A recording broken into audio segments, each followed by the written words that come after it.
மக்களே வணக்கம். நான் உங்கள் கோடங்கி. சேலம் மக்களுக்கு குறிப்பாக தற்குறி தலைவன் உங்கள் ஊரை நோக்கி வருகிற 13ஆம் தேதி இந்த தகவல் வெத்து கழகம் சார்பில் அங்கே ஒரு கூட்டத்துக்கு ஏற்பாடு பண்ணியிருக்காங்க. மக்கள் சந்திப்பு கூட்டம் இல்லை, அதனால மக்கள்லாம் போய் வேடிக்கை பார்க்க தயவு செய்து போகாதீங்க. ஏற்கனவே கரூரில் நடந்த சம்பவம் உங்களுக்கு நல்லா தெரியும். இந்த நடிகனை வேடிக்கை பார்க்க போய் 41 பேர் மரணம் அடைஞ்சாங்க. இந்த நடிகை ஓடி போய் ஒளிஞ்சிட்டாரு. 30 நாள் வெளியில வரவே இல்லை. செத்து போனவங்களை போய் ஆறுதலும் படுத்தல. அவர்களை வீட்டுக்கு பக்கத்தில் இருக்கிற ஹோட்டலுக்கு கூப்பிட்டு ஆறுதல் கொடுத்து அனுப்பியிருக்காரு. இப்போ வரையும் சிபிஐ விசாரணை போயிட்டு இருக்கு. 41 உயிர்களை பலி வாங்கி காவு வாங்கிய ஒரு குற்ற உணர்ச்சியும் இல்லாம டான்ஸ் ஆடிட்டு இருக்காரு. மலேசியால டான்ஸ் ஆடுறாரு, 3ஆம் ஆண்டு விழாவில் டான்ஸ் ஆடுறாரு. தொடர்ச்சியாக விஜயினுடைய கேவலமான செய்கைகள் தொடர்ந்து வெளியில வந்துகிட்டே இருக்கு. இந்த லட்சணத்துல பெரிய அரசியல்வாதியா மாறிட்டு தான் நினைச்சுக்கிட்டு இவர்கள் செய்யற அட்ராசிட்டி எல்லாம் கொஞ்சம் நெஞ்சம் கிடையாது. இந்த விர்ச்சுவல் வாரியர்ஸ் சொல்லக்கூடிய இந்த கும்பல் தான் இவர் வராருன்னு சொன்னாலே ஒரு பெரிய கூட்டத்தை கூட்டுவதற்காக புசி ஆனந்தும் ஆதவும் பின் வேலையாக திரைமறை வேலையாக இவர் வராருன்னு சொல்லி எல்லா இடத்திலையும் அலாட் பண்ணி ரசிகர்களை திரட்டுறாங்க. தன்னெழுச்சியா வருகிற கூட்டம்னு பொய் பரப்பிட்டு இருக்கானுங்க. எவனும் தன்னெழுச்சியெல்லாம் வர்றதில்லை. எல்லாம் கூட்டி பஸ்லயும் வேன்லயும் தான் வராங்க.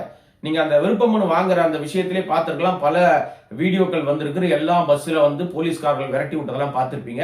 அந்த பகுதி மக்கள் அவ்வளவு காண்டானதையும் பார்த்திருப்பீங்க. விருப்பமனு மூலமாக மிகப்பெரிய மேசிவ் கொள்ளைய அந்த தற்குறி ரசிகர்கள் மண்டையில இருந்து, மசாலா இல்லாத மண்டையில இருந்து, பாக்கெட்ல இருந்து 100 ரூபான்ற பேர்ல பணத்தை உருவி ஒரே நாள்ல 50 லட்சத்தை கொள்ளையடித்த கும்பல் தான் தாவேக கும்பல். நான் பகிரங்கமாவே சொல்றேன், சூடு சோரணை இருக்கிறவன் அந்த கட்சியில் இருக்க மாட்டான். ஏன்னா எனக்கு பணம் முக்கியம் இல்ல, நான் உச்சத்தை பார்த்துட்டேன், பணம் என்னடா பணம் அப்படின்னு பேசுற விஷயம் இருக்குல்ல, இவன் தான் பணத்துக்கு பின்னாடி அலைவான். நல்லா கவனிச்சு பாருங்களேன். நீ நேர்மையாளரா இருந்தா விருப்ப மனுவை என்ன மானாவுக்கு நீ விலைக்கு விற்கிற? அதுவும் எவ்வளவு ரூபாயா? இன்னைக்கு ஆதவ் ஒரு பேட்டி கொடுத்திருக்காரு. அந்த பேட்டியில வெறுப்பை கக்குறாரு அப்படியே. ஆனா அவனுக்கெல்லாம் இருக்குடி, ஆதவுக்கெல்லாம் டெஃபினட்டா இந்த தேர்தல் முடிட்டோம், நிச்சயமாக மக்கள் அதை யார் தெரியுமா அவனை வெளுத்து அனுப்ப போறது? வெளியில யாரும் கிடையாது. அந்த தாவேக ரசிகர், அந்த வர்ச்சுவல் வாரியர்ஸ் கும்பலே ஏன்டா எங்களை இப்படியாடா நம்ப வச்சு ஏமாத்துறான்னு புழக போறாங்க. வெளியால வேண்டாம். ஏன்னா அவனுங்களை அப்படிதான் நம்ப வச்சுட்டு இருக்காப்புல. வெறுப்பு அரசியல் அப்படி வெறுப்பை கக்குறான். ஏன்னா அவனுக்கு வெறி, பதவி வெறி, பணம் வச்சுக்கிற திமிரு, மாமனாருடைய சொத்து தனக்கு சேர்ந்துருக்குல்ல. இப்போ இங்க தாவேக்கால பணத்தை கொள்ளடிக்கிறதுக்கு எப்படிலாம் வழி இருக்குன்னு பார்த்து கொள்ளடிச்சிட்டு இருக்கானுங்க.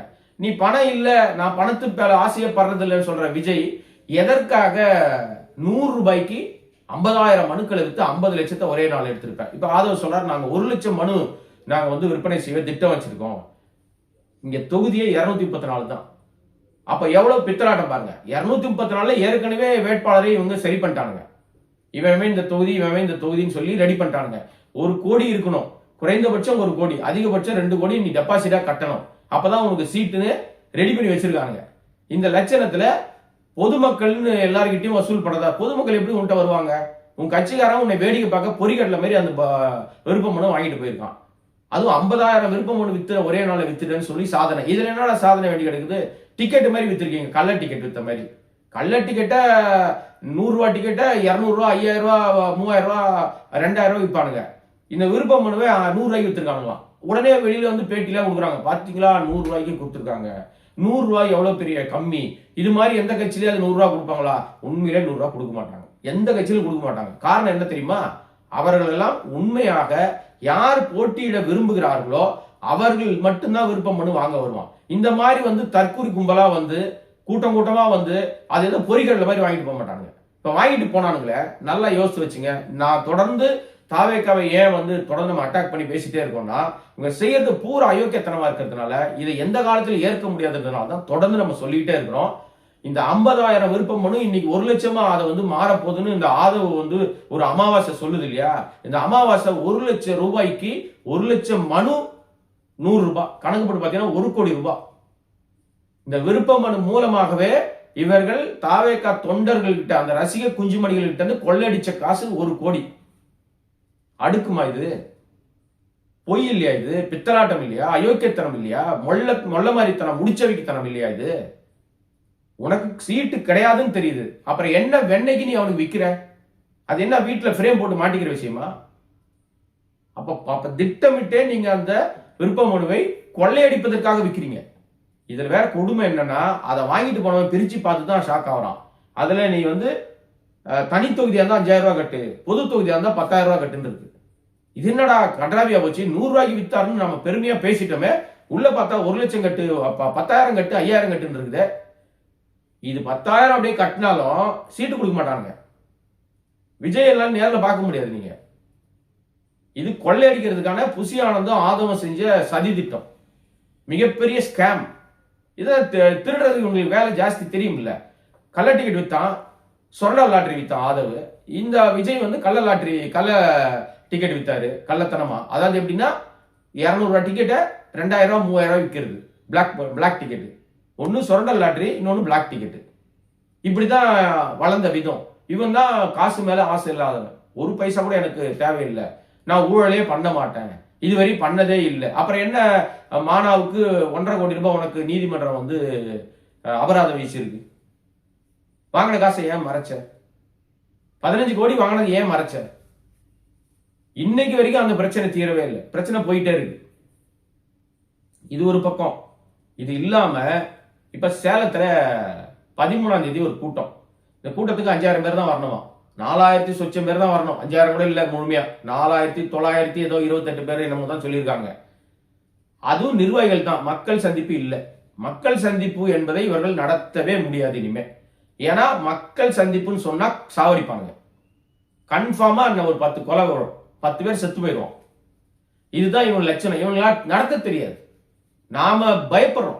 ஐயோ இவன் போறானே, எத்தனை பேர் காவு வாங்க போதோ தெரியல அந்த வண்டி, இவன் போறானே, இது தற்கூரிங்க பின்னாடியே போவானுங்களே, உழுந்து மண்டை உடையுமே அப்படின்னு நமக்கு பதட்டம் ஆகுது. ஆனா இவர்களுக்கு பாத்தியா எங்க கெத்த 41 பேரை கொன்னுட்டோம், நாங்க போய் தலைமறைவா 1 மாசம் வாழ்ந்துட்டோம், திருப்பி நாங்க வெளியில வரோம் பாத்தியா, எங்களை ஒண்ணுமே அசைக்கும் இல்ல ஆட்டம் இல்லைன்னு பேசுவாங்க. மனசாட்சி உள்ளவன் அந்த வேலையை செய்ய மாட்டான். அதனால சேலம் மக்கள் உஷாராருங்க. நீங்க எவ்வளவு தூரம் வேடிக்கை பார்க்காம இருக்கீங்களோ அவ்வளவு தூரம் உங்களுக்கு நல்லது. ஏன்னா இப்ப பனையூர் அலுவலகத்துல சண்டை வந்துடும், கன்ஃபார்மா வந்துடும். ஏன்னா இப்ப காசு 100 ரூபா கொடுத்து வாங்கிட்டு போனவங்க பிரச்சனை இல்லை, திருப்பி வராது அந்த மனுலாம். 1 லட்சம் மனுல திருப்பி ஒரு 500 மனு வந்தாலே அதிகம். 500 மனு கூட வராது, 100 மனு திருப்பி வந்தாலே பெரிய விஷயம், வராது திருப்பி. அப்ப அவ்வளவோ அது சும்மா வேஸ்ட். 1 கோடி ரூபாய் தண்டத்துக்கு அழுதுருக்கீங்க. ஆதவும் புசியானதும் கொள்ளடிச்சிருக்காங்க. அது கட்சி கணக்கில் வச்சு செலவு கணக்கு காட்டிடுவானுங்க. அதை பண்ணோம் இதை பண்ணோம் அப்படின்னு சொல்லி கணக்கு காட்டிடுவானுங்க. எப்படி ரசிகர்கள்ட்ட பணத்தை புடுங்க முடியும்ன்றது 2 பேரும் திட்டம் போடுறானுங்க. பதவிகளுக்கு ஏற்கனவே பணம் வாங்கிட்டு இருக்கானுங்க. இது இன்னும் நிர்வாகத்துக்குள்ளேயே வரலங்க, ஒரு சீட்டு கூட ஜெயிக்கலங்க. அதுக்குள்ளேயே இந்த வேலையெல்லாம் பார்க்க ஆரம்பிச்சிட்டானுங்க. எச்சத்தனமா இருக்கு. பணம் பணம் பணம் பணம் பணம்னு அலையிறானுங்க. இவனுங்க தான் சொல்றானுங்க எங்களுக்கு பணத்து மேல இதுவே கிடையாது அப்படின்னு. விஜய் எங்க போனாலும் கூட்டம் வருதுன்னு சொல்றாங்க. எனக்கு ஒரு சந்தேகம், நீங்க பாத்துக்கிட்டு இருக்க உங்ககிட்டே விட்டுற அந்த சந்தேகத்தை. எங்க போனாலும் கூட்டம் வருது. விஜய் வீட்டை விட்டு வெளியில வந்தா கூட கூட்டம் வந்துட்டு, அதனால பக்கத்து வீட்டுல இருக்க ஆதவ வீட்டுக்கு விருந்து சாப்பிட போனா கூட கார்ல தான் போவாரு. இவர் நடந்து போனா கூட்டம் வந்துடும். கரெக்டுங்களா? அதானே அவங்க சொல்ற லாஜிக்கு. கிண்டில 2 நாளைக்கு முன்னாடி ஒரு நிகழ்ச்சி, ஜெகன்மோகன் ரெட்டியோட உறவினர் திருமணம். தனியா வந்திருக்காரு விஜய், யாருமே இல்ல, தனியா வந்திருக்காரு. அவர் மட்டும் வந்திருக்காரு, பொக்கே கொடுத்துட்டு கிளம்பிட்டாரு. அப்ப ஏன் கூட்டம் வரல? அப்ப செட்டப் தெரியுது அவங்களுக்கு. விஜய் எங்க போனாலும் கூட்டம் வருதுன்னா லீலா பேலஸ் வாசல்ல கூட்டம் வந்திருக்கணும்ல, விஜய் வேடிக்கை பார்க்க ஒரு பெரும் கூட்டம் திரண்டிருக்கணும்ல, தற்கூரி கும்பல் அங்க வந்திருக்கணும்ல. அது பீச்சுக்கு ஒட்டி தானே இருக்குது, பெரிய கூட்டம் வந்திருக்கணுமே, ஏன் வரல? ஏன்னா அது பல மத்திய மந்திரிகள் ஆரம்பிச்சு பெரிய பெரிய ஆட்கள்லாம் வர ஏரியா. அங்கெல்லாம் கூட்டம் கூட்டினா தடியடி பண்ணி அடி வெளுத்துருவாங்க. அங்கெல்லாம் இவங்கள் தற்கூரி கும்பலோட எந்த விதமான சில்வண்டுத்தனமும் எடுபடாது. அதனால இங்கெல்லாம் வந்துடாதீங்கப்பா, வந்தா அடி பின்னி எடுத்துருவானுங்க, நம்ம போற இடம் தெரியக்கூடாது, வர இடம் தெரியக்கூடாது, தடம் தெரியக்கூடாதுன்னு சைலண்டா போயிட்டாரு விஜய். இதே மாதிரி ஒரு இடத்துக்கு போறதுக்கு உனக்கு என்ன கேடுகாலன்ற நான், உனக்கு என்ன பிரச்சனை? எல்லா இடத்துக்கும் போக வேண்டியதானே. இவர் வெளியே வரமாட்டாராம், வீட்டுக்குள்ளேயே அடக்காப்பாராம். விஜய் வெளியே வானா எலெக்ஷன் அன்னைக்கு எல்லாரும் வீட்டுல இருந்தும் ஒரு விஜய் வெளியில வருவார். ஆக அப்ப கூட நீ வீட்டை விட்டு வெளியே வர மாட்ட, எல்லா வீட்டுல இருந்தும் விஜய் வருவாரு, நீ வரமாட்ட வெளியில. அதான உண்மை. இந்த விஜய் என்கிற இந்த தீய சக்தி, இதுதான் தீய சக்தி. இவன் மத்தவன சொல்லிட்டு இருக்கான் தீய சக்தின்னு. இது முதல்ல இந்த அரசியலுக்கு பிடிச்ச வியாதின்னு நான் அடிக்கடி சொல்றேன் பார்த்தீங்களா. இது ரொம்ப ஒஸ்ட்டுங்க. இந்த இந்த இளைஞர்களை தவறாக வழிநடத்துகிற மிக மிக மோசமான ஒரு கெரியரினுடைய உச்சத்திலிருந்து வந்திருக்கிற, கெரியர் உச்சம்லாம் கிடையாது, மோச உச்சம்.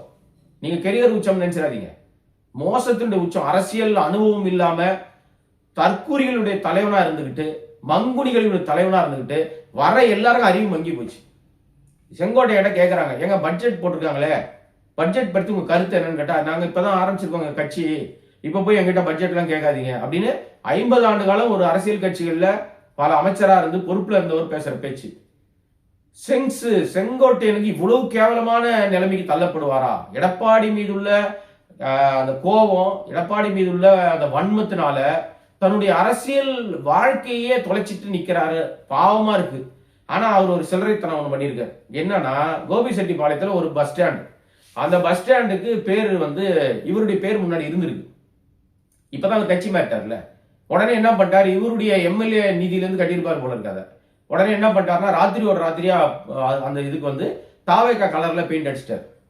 பெயிண்ட் அடிச்சிட்ட உடனே அதை பார்த்து அதிமுக கட்சிக்காரங்களாம் காண்டாயிட்டாங்க. ஏன்னா அதிமுக கலர்ல இருந்திருக்கு ஏற்கனவே, அவர் அதிமுக இருக்கும்போது கட்டியிருப்பார். இப்ப இன்னைக்கும் பாத்தீங்கன்னா நிறைய இடங்கள்ல அதிமுக திமுக வந்தவர்கள், திமுக வேற கட்சிக்கு போனவர்கள்லாம் அந்த நிதியில என்ன பண்ணியிருந்தாலும் அது அந்த கட்சியிலே தான் இருக்கும், அப்படியே தான் இருக்கும். உதாரணத்துக்கு செந்தில் பாலாஜியோட கரூர்ல அவர் அதிமுக அமைச்சராக இருந்திருக்காரு, அதிமுக எம்எல்ஏவா இருந்திருக்காரு. அவர் நிறைய குடிநீர் தொட்டி கட்டியிருக்காரு, பஸ் ஸ்டாண்ட் கட்டி, இன்னும் கூட பாத்தீங்கன்னா அதிமுக தான் இருக்கும், மாத்தவே இல்லை, அப்படிதான் இருப்பாங்க. இவர் அதுக்குள்ள இந்த சில்லறத்தனமா வேலை பார்த்துட்டாரு தாவேக்கா. இப்ப பாக்க என்ன நினைச்சிருப்பாங்கன்னா, ஏன் அதிமுக டென்ஷன் ஆச்சுன்னா அதுல டென்ஷன் ஆனதுல அர்த்தம் இருக்கு. அதிமுக என்ன கோபம்னா, இவரு கோபிசெட்டிப்பாளையம் எம்எல்ஏ பதவி ராஜினாமா பண்ணிட்டு தான் நிக்கிறார். ஒருவேளை அங்குள்ள படிக்காத மக்களுக்கு மீண்டும் இடைத்தேர்தல் நடந்து இவர் மறுபடியும் தாவேக்கா சார்பில் ஜெயிச்சிட்டாரு போல இருக்கு, அதனால தாவேக்கா கலர்ல எழுதிக்கிட்டாரு போல இருக்குன்னு நினைச்சா, இது சும்மாவே தற்கூரி கும்பல் விர்ச்சுவல் வாரியர்ஸ் கத்துவானுங்களே, எங்களுக்கு பாரு எலெக்ஷனே நடத்தி ஒரு எம்எல்ஏ எடுத்துட்டு வாங்க. ஏன்னா இப்ப இணையத்துல எலெக்ஷன் நடத்தி ரிசல்ட் சொல்லுங்கிறானுங்க. யோசித்து பாருங்க, இவங்களுடைய லட்சணம் அதுதான். இந்த சில்லறத்தனம் தேவையா? ராத்திரியோட ராத்திரியா அது அதிமுக தொண்டர்கள்லாம் கடுப்பாகி உடனடியா நைட்டோட நைட்டு பெயிண்ட் அடிச்சு பழையபடி அதை மாத்தி விட்டாங்க. கலர் இல்லாம. தேவையா இதெல்லாம்? செங்கோட்டையனுக்கு தேவையா? அவருடைய அனுபவத்துக்கு, அவருடைய அரசியலுடைய இத்தனை ஆண்டு காலம் இருந்ததுக்கு இதெல்லாம் தேவையா அப்படின்னு அசிங்கப்படுகிறார் செங்கோட்டையன் அந்த இடத்துல. கட்சியில மட்டும் அவருக்கு என்ன பெரிய லட்சணம் கிடைக்குதுன்றீங்க? கட்சியிலே ஒண்ணும் கிடையாது, 3ஆம் இடம் 4ஆம் இடம் தான். இதுதான் அவர் லட்சணம். அவர் சொல்றதை யாரும் கேட்பதற்கு தயாரா இல்லை. என்ன நடக்க போகுதுன்னு தெரியல. மீண்டும் சொல்லுகிறேன், இந்த வீடியோ முடிப்பதற்கு முன்பாக சேலம் மக்களே, நீங்கெல்லாம் ரொம்ப ஜாக்கிரதையா இருங்க. நீங்க பெண்கள் உங்க கணவரை பத்திரமா பாத்துங்க, உங்க பிள்ளைங்களை பத்திரமா பாத்துங்க. ஆண்கள் குடும்ப தலைவர்கள் உங்க வீட்டுல இருக்கிற பெண்களை பத்திரமா பாத்துங்க. ஏன்னா இதுங்க தற்கூரிகள் இருந்து அதுங்க சொல் பேச்சு கேட்டு இதுக்கு வேடிக்கை பார்க்க போறேன்னு போய் நெரிசல்ல மாட்டி செத்தா இவன் ஓடி வந்துடுவான். நம்பாதீங்க. விஜய் பயந்தாங்கொல்லி, கோழை, தப்பிச்சு ஓடி போய் தலைமறைவா 30 நாள் இருந்தவர். நல்லா நீங்க ஞாபகப்படுத்தி பாருங்க. வீரனா இருக்கிறவன், மக்கள் மீது அக்கறை இருக்கிறவங்க, மக்களோடு மக்களாக மக்களுக்கு துயர் ஏற்பட்டா நிப்பாங்க, பயந்து ஓடி ஒளிய மாட்டாங்க. ஓடி ஒளிஞ்சுக்கிட்டு அதை பழிய திமுக மேல போடுவாங்க, ஆளுங்கட்சி மேல போட்டு தப்பிக்க பார்ப்பாங்க. இது இவர்களுக்கு கைவந்த கலை. அங்க 5000 பேர் தான் வரணும், அதுவும் 12 மணில இருந்து 3 மணிக்குள்ள முடிக்கணும்னு சொல்லியிருக்காங்க. எல்லாம் நேரலையில வரும், நீங்க வேடிக்கை பார்த்துக்கலாம். ஒன்னும் பெரிய ஆகச்சிறந்த பெரிய உரை நிகழ்த்த போறதில்லை. 5 நிமிஷமோ 8 நிமிஷமோ பேச போறாரு. அதுல 10 முறை தீய சக்தி திமுக பேசுவாரு, செந்தில் பாலாஜியை திட்டுவாரு, அல்லது ஸ்டாலினை திட்டுவாரு. இதை தவிர விஜய் ஒரு ஆணியும் புடுங்க போறதில்லை. வேற எதுவும் உருப்படியா பேச போறதும் கிடையாது. எதுவும் ஆக்கப்பூர்வமா அரசியல்ல நாங்க என்ன பண்ண போறோம்னு சொல்ல போறதும் கிடையாது. மக்களுக்கு நல்ல கருத்துக்கள் சொல்ல போறது இல்லை. டேக்கேவேவா மக்கள் எதுவும் எடுத்துட்டு போறதும் கிடையாது. ஏன்னா அது மக்களும் வரப்போறது இல்லை. தற்கூரி கும்பல், வேடிக்கை பார்க்குற கும்பல் தான் வரப்போது. QR கோட்ல தான் வரும் போல இருக்கு. அதனால சேல மக்கள் உஷாராங்க, அவ்வளவுதான். ஏன்னா நம்முடைய கடமை ஒரு பத்திரிகையாளராக உங்களை எச்சரிக்கிறது மட்டும்தான். குறிப்பாக சேல மக்களுக்கு 13ஆம் தேதி 13ஆம் நம்பர் டேஞ்சர் நம்பருங்க. உலக அளவுல 13ஆம் நம்பர் டேஞ்சரான நம்பர். இதுக்கு மேல நான் எதுவும் சொல்ல மாட்டேன். எனக்கு பயமுறுத்துறதின் நோக்கம் அல்ல, உங்களை விழிப்புணர்வுக்காக ஏற்படுத்துகிற ஒரு பதிவு, அவ்வளவுதான். இந்த வீடியோவை சப்ஸ்கிரைப் பண்ணாம பார்த்துட்டு இருக்க அன்பு நண்பர்கள் சப்ஸ்கிரைப் பண்ணி பார்த்தீங்கன்னா இன்னும் பல்வேறு விஷயங்களை பேசுவதற்கு வாய்ப்பாக அமையும். நன்றி, வணக்கம்.